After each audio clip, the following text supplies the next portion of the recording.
(20대) 초반에 읽었던 감옥으로부터의 사색은 제 인생 책입니다. 이 채널의 이름도 책으로부터의 사색입니다. 책 이름을 조금 따라 했습니다. 책의 어느 한 소절 중요하지 않은 내용은 없지만 부분 전달해 드리려고 합니다.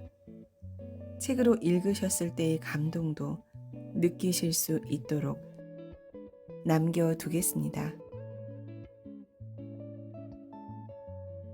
신영복 1941년 2016년 경남 밀양에서 태어나 서울대학교 경제학과 및 동대학원 경제학과를 졸업했다.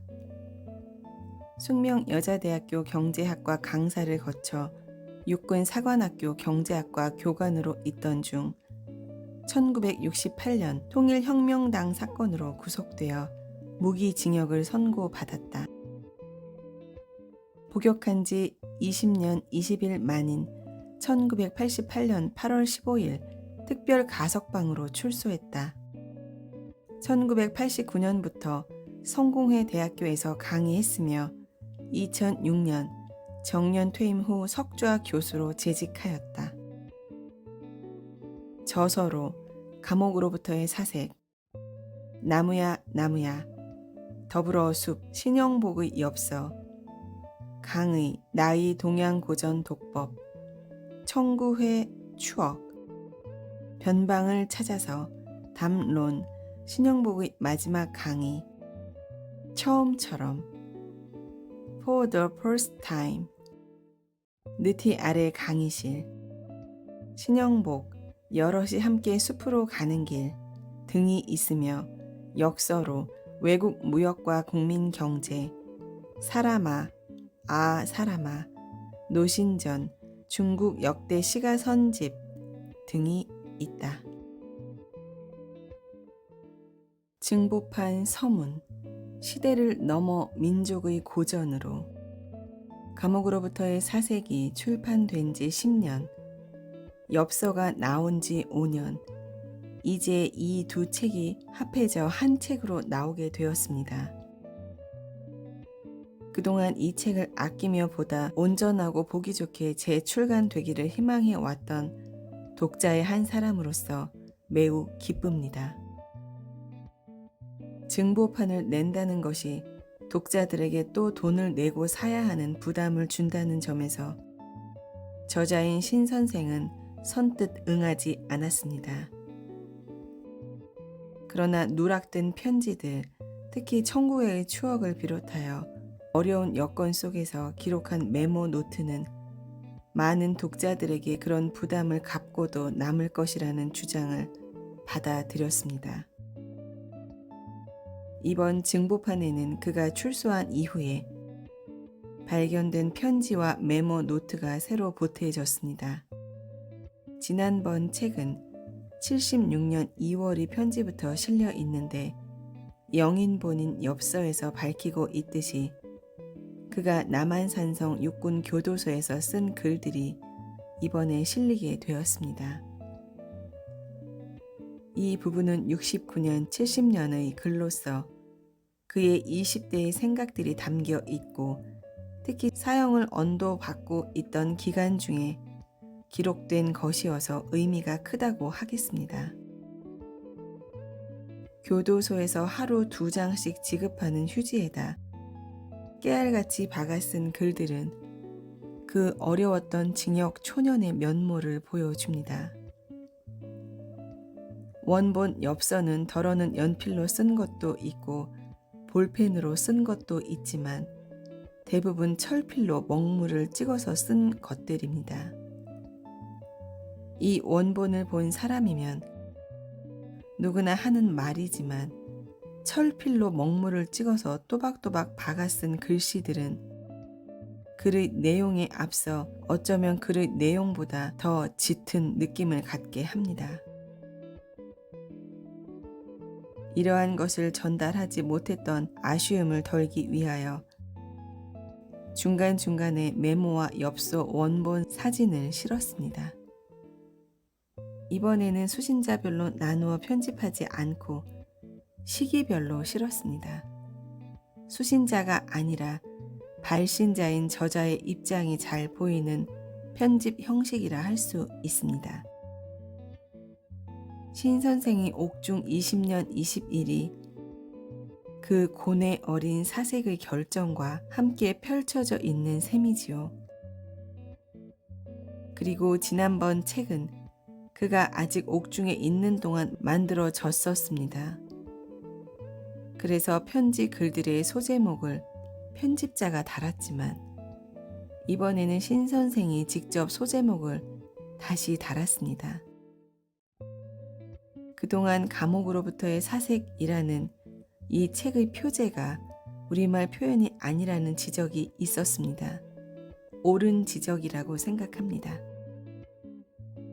그러나 10년 동안 굳어져 온 일정한 역사성을 무시하기 힘들고 이미 하나의 단어로 정착되었다는 의미에서 그대로 두기로 했습니다. 부침이 심한 우리 독서계에서 드물게 지난 10년 동안 많은 사람들로부터 꾸준히 사랑받으며 우리 시대의 고전으로 자리 잡은 이 책이 내용과 형식의 양면에서 보다 완벽하고 새로워진 이번 재출간을 계기로 우리 시대의 고전을 넘어 민족의 고전으로 이어가기를 바랍니다. 지난 3월 사면 복권되어 이제 우리 곁으로 완전히 돌아오신 신 선생과 그에 즈음하여 온전한 본래의 모습으로 재탄생된 감옥으로부터의 사색을 여러 독자들과 함께 기뻐합니다. 1998년 7월 봉화에서 전우익 씀. 고성 밑에서 띄우는 글. 남한산성 육군교도소 1969년 1월 1970년 9월 나의 숨결로 나를 데우며 겨울의 싸늘한 냉기 속에서 나는 나의 숨결로 나를 데우며 봄을 기다린다. 천장과 벽에 얼음이 하얗게 성해져서 내가 시선을 바꿀 때마다 반짝인다. 마치 천공의 성주와 같다. 다만 10와트 백열등 부근 반경 20cm의 달무리만 제외하고 온 방이 하얗게 얼어 있다. 1월 22일 사무실로 전방되어 왔다. 방 안 가득히 반짝이는 이 칼끝 같은 빈광이 신비스럽다. 나는 이 하얀 성애가 실은 내 입김 속의 수분이 결빙한 것이라 생각한다. 내가 내뿜는 입김 이외에는 얼어붙을 것이라고는 아무것도 없기 때문이다. 천공의 성좌 같은 벽 위의 빈광은 현재 내게 주어진 가장 큰 세계이다. 기온이 내려갈수록 이 빛은 더욱 날카롭게 서슬이 서는 듯하다. 나는 이 빈광이 날카로워지면서 파릇한 빛마저 내뿜는 때를 가장 좋아한다. 그저께는 바깥 날씨가 많이 풀린 모양인지 이 벽의 성애가 녹아내리는 것이었다. 지렁이처럼 벽을 타고 질질 흘러내리는 물줄기는 흡사 시체처럼 처량하고 징그럽다. 지렁이의 머리잠에 맺힌 물방울에서 흐릿한 물빛이 반사되고 있기는 하다. 흐릿하고 지루한 빛을 둔하게 반사하면서 느릿느릿 벽을 타고 기어 내린다. 그것도 한두 마리의 지렁이가 아니다. 수십 마리의 길다란 지렁이가 거의 같은 속도로 내려올 때 나는 공포를 느낀다. 끈적끈적한 공포가 서서히 나를 향해서 기어오는 듯한 느낌이 눈앞의 사실로 다가온다. 이런 축축한 공포에서 벗어나고 싶기 때문에 나는 어서 기온이 싸늘히 내려가기를 바란다. 그리고 방 안 가득히 반짝이는 그 총명한 빈광을, 그 넓은 성좌를 보고 싶다. 그 번뜩이는 빛 속에서 냉철한 예지의 나를 세우고 싶다. 고독한 풍화. 고립되어 있는 사람에게 생활이 있을 수 없다. 생활이란 사람들과의 관계 속에서 이루어지는 것이기 때문이다. 사회적, 정치적, 역사적 연관이 완전히 두절된 상태에 있어서의 생활이란 그저 시간의 경과에 지나지 않는다. 그리고 시간이 물질의 운동 양식이라면 나는 시간의 경과와 더불어 바위처럼 풍화당하는 하나의 물체에 불과하다. 그러나 세칭 옥살이라는 것은 대립과 투쟁, 억압과 반항이 가장 예리하게 표출되어 팽팽하게 긴장되고 있는 생활이다. 궁핍은 필요를 낳고 필요는 또 요구를 낳으며 그 요구가 관철되기 위하여는 크고 작은 투쟁의 관문을 거쳐야 하는 판이다. 그런데 그 요구의 질과 양이 실로 빈약하기 짝이 없다. 일광욕 투쟁, 용변 투쟁, 치료, 식수. 바깥 세상에서는 관심 밖의 것들이 거의 전부이다. 그러나 이것들은 결코 사소한 것이 아니라고 생각한다. 이러한 것들을 사소한 것으로 생각하는 것은 그것에 대한 궁핍과 제한을 전혀 받지 않기 때문이며 그것이 생존에 불필요하기 때문은 아니다. 가장 불리하고 약한 입장에서 가장 필요 불가결한 것을 획득하기 위한 투쟁이 수인들을 강하게 만들어준다. 그리하여 다듬어진 용기와 인내와 지구력, 이것이 곧 수인의 재산인 것이다. 일광욕 시간에 양지 쪽에서 푸른 하늘을 넋을 놓고 보다가 붉은 벽돌담 밑에 피어있는 흰 꽃잎의 코스모스 한 송이를 따왔다. 줄기에 씹던 껌을 붕대처럼 감아서 벽에다 붙여 놓았다. 어두운 옥방 속에서 더욱 하얗게 피는 꽃, 그 꽃잎 옆 땀에 찌들은 판자 위에 새겨진 낙서들, 까까머리 내 청춘, 무죄, 파란 인생, 그리워 불러보는 이름이건만 생각을 말자. 그리고 몇 년도에 몇 월치 달력인지 77개의 칸을 그어서 깨알같이 숫자를 적어 놓았다. 불행은 대개 행복보다 오래 계속된다는 점에서 고통스러울 뿐이다. 행복도 불행만큼 오래 계속된다면 그것 역시 고통이 아닐 수 없을 것이다. 청구회 추억.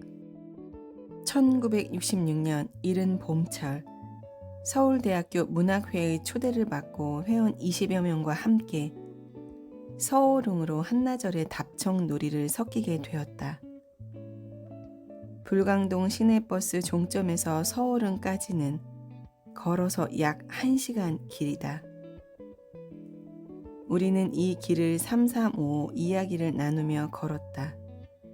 나도 4, 5인으로 한 덩어리가 되어 학생들의 질문에 가볍게 대꾸하며 교회의 조춘에 전신을 풀어 헤치고 민들레처럼 가벼운 마음으로 걷고 있었는데 우리 일행과 앞서거니 뒤서거니 하며 같은 방향으로 걸어가고 있는 6명의 꼬마 한 덩어리를 뒤늦게서야 깨닫게 되었다.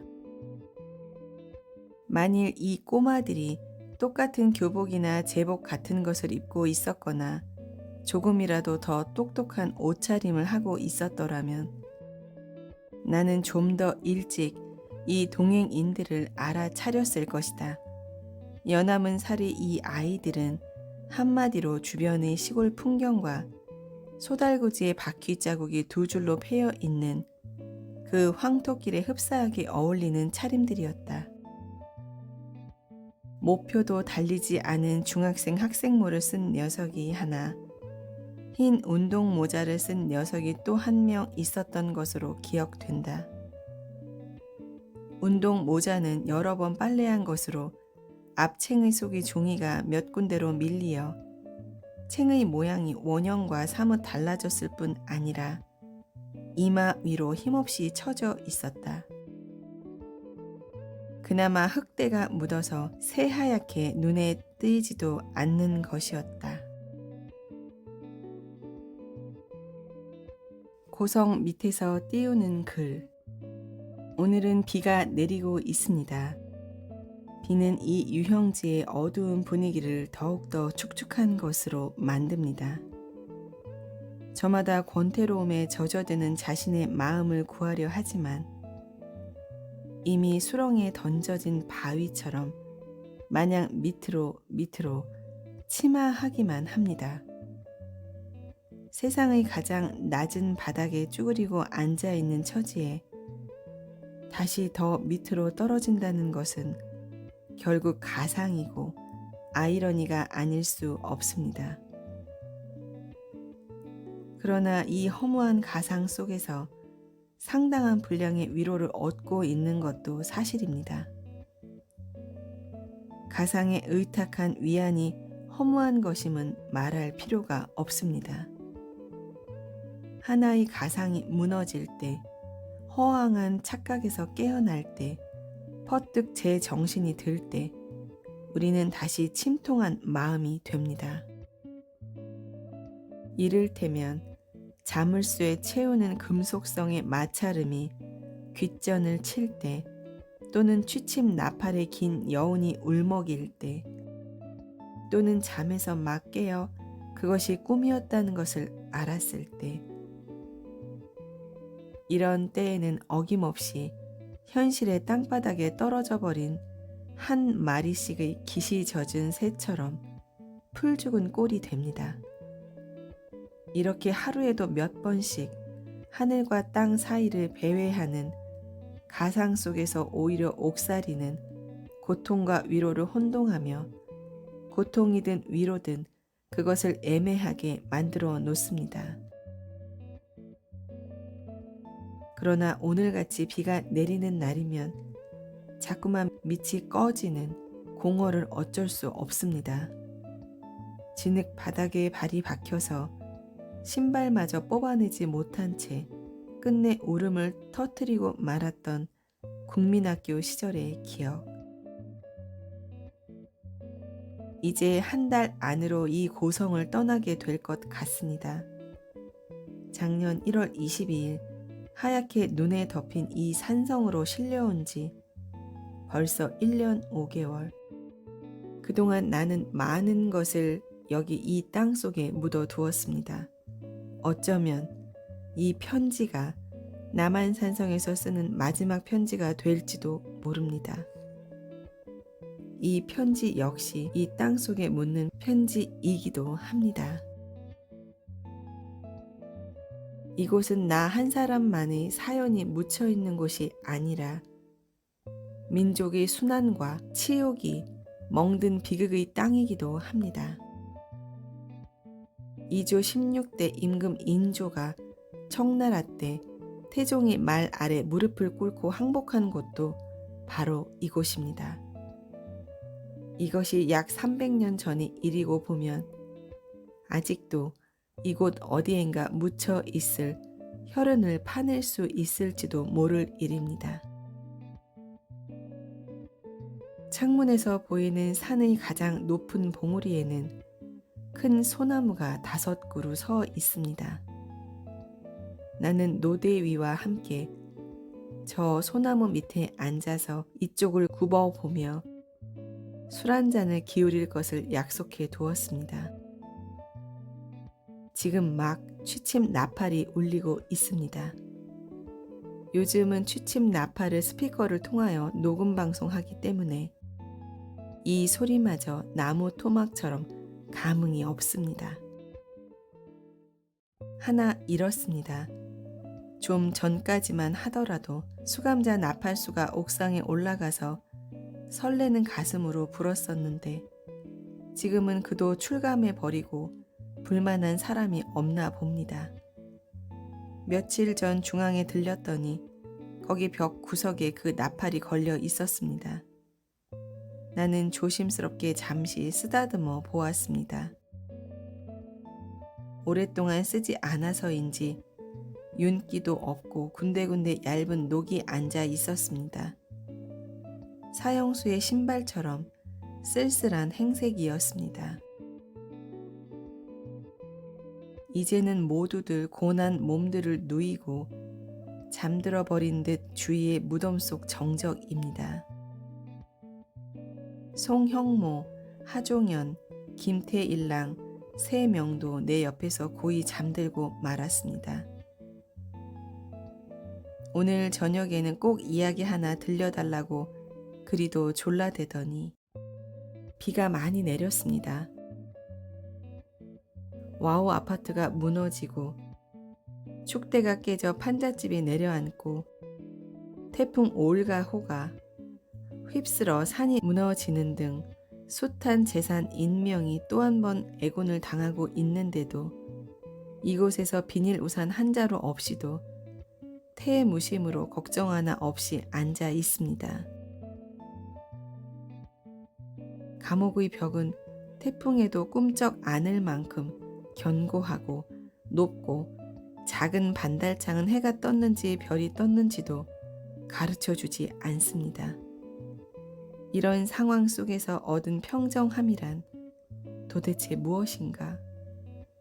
이러한 평정함이 도대체 나를 무엇으로 만들어 갈 것인가?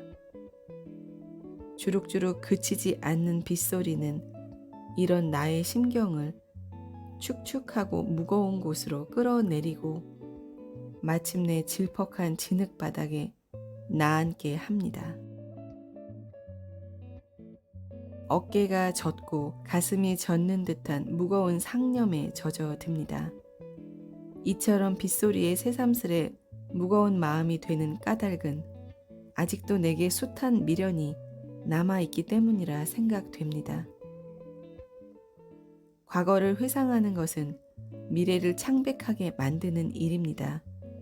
사실 요사이 나는 지난 일들을 자주 떠올리고 또 그것들을 미화하는 짓을 자주 하는 편입니다.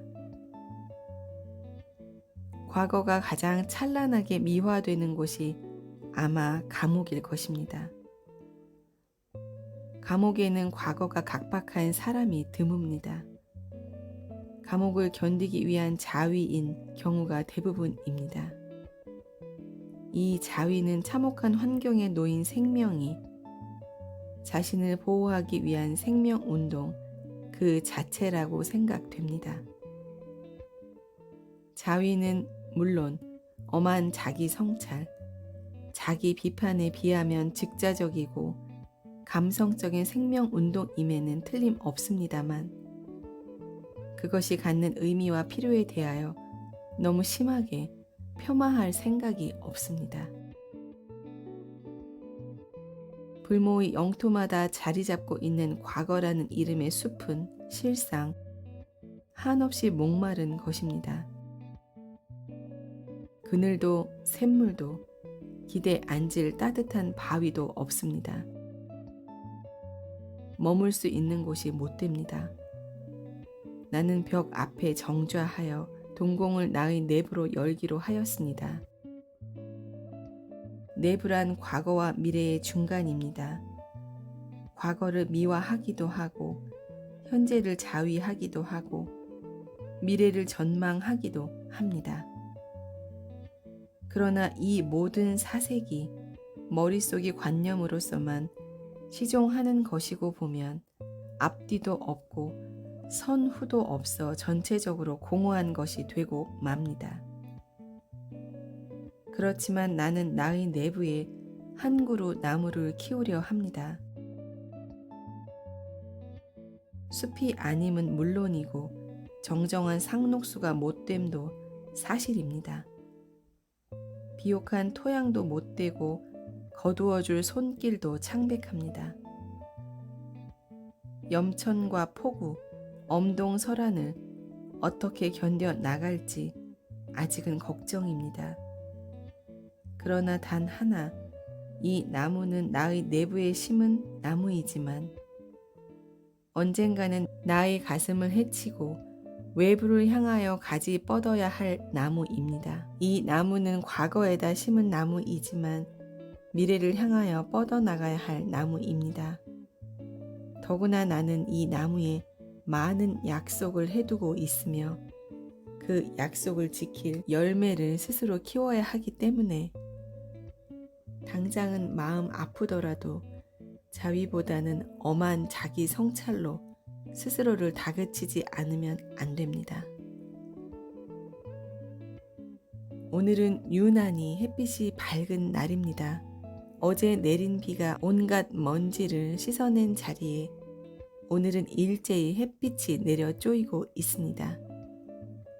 멀리 산림과 눈앞의 벽돌담이 다 함께 본래의 색깔로 빛나고 있습니다. 나는 이 넓은 햇빛 속에서 가끔 우렁찬 아우성 소리를 듣는 때가 있습니다. 낮은 소리에서부터 서서히 음계를 높여가서는 가장 높은 꼭대기에서 폭발하여 합창으로 되는, 아니 소리가 빛이 되는 그런 순간이 있습니다. 오늘도 씻은 듯 맑은 산림과 벽돌담에 은총처럼 쏟아지는 햇빛이 방금이라도 우렁찬 아우성으로 비약할 듯 합니다. 자연의 위대함에 경탄하다가 창가에 목을 뽑고 있는 나 자신에게로 돌아오면 광막한 자연으로부터 지극히 사소한 나의 애환으로 돌아오면 순간 고적감이 송곳같이 파고듭니다. 고독한 상태는 일종의 버려진 상태입니다. 스스로 나아간 상태와는 동일한 조건이라 하더라도 그 의미는 전혀 다릅니다. 창조의 산실로서 고독을 선택하는 사람도 있겠지만 고독은 무엇을 창조할 수 있는 상태가 되지 않을 것 같습니다. 지금 내가 처하고 있는 이 어두운 옥방의 고독이 창조의 산실이 될 수는 없는 것입니다. 찬란한 햇빛 아래 산과 들과 숲과 건물과 모든 것이 저마다 생동하는 우람한 합창 속에서 내가 지키고 있는 이 고독한 자리가 대체 어떤 의미가 있으며 도대체 무슨 이름으로 불러야 할 것인가? 고독은 고독 그것만으로도 가까스로 한 짐일 뿐 무엇을 창조할 수는 없는 것입니다. 어떤 형태로든지 이 고독을 깨뜨리지 않고는 이룰 수 있는 것은 없으리라. 우렁찬 저 햇빛 찬란한 합창을 향하여 문 열고 나아가지 않으면 안 되리라 믿고 있습니다.